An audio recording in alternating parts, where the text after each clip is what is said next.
বাংলাদেশের সর্বশেষ আপডেট দেশবাণী সংবাদে আপনাকে সুস্বাগতম। আমাদের চ্যানেলের নতুন দর্শক হয়ে থাকলে চ্যানেলটিকে সাবস্ক্রাইব করুন।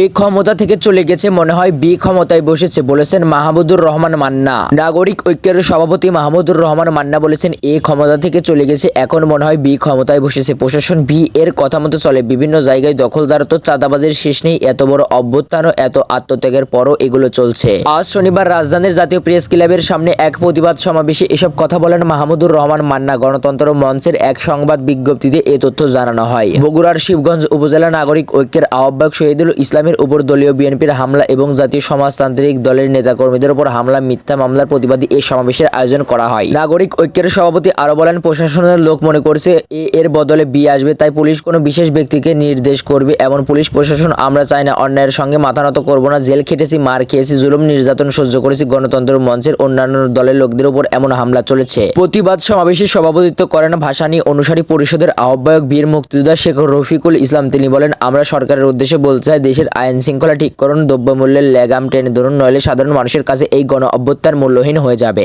যত দ্রুত সম্ভব সংস্কার করে একটি নিরপেক্ষ ও গ্রহণযোগ্য নির্বাচনের ব্যবস্থা করুন। জেএসডির সাধারণ সম্পাদক শহীদ উদ্দিন মাহমুদ বলেন, যে ফ্যাসিস্ট সরকারকে আমরা বিদায় করেছি, আমরা চাই না নতুন কোনো ফ্যাসিস্ট শক্তি ক্ষমতা দখল করুক। সবার মৌলিক অধিকার প্রতিষ্ঠিত করে দেশকে একটি উন্নত সমৃদ্ধ রাষ্ট্রে গড়ে তুলতে হবে। আগামী দিনে কোনো কিংস পার্টি আমরা দেখতে চাই না।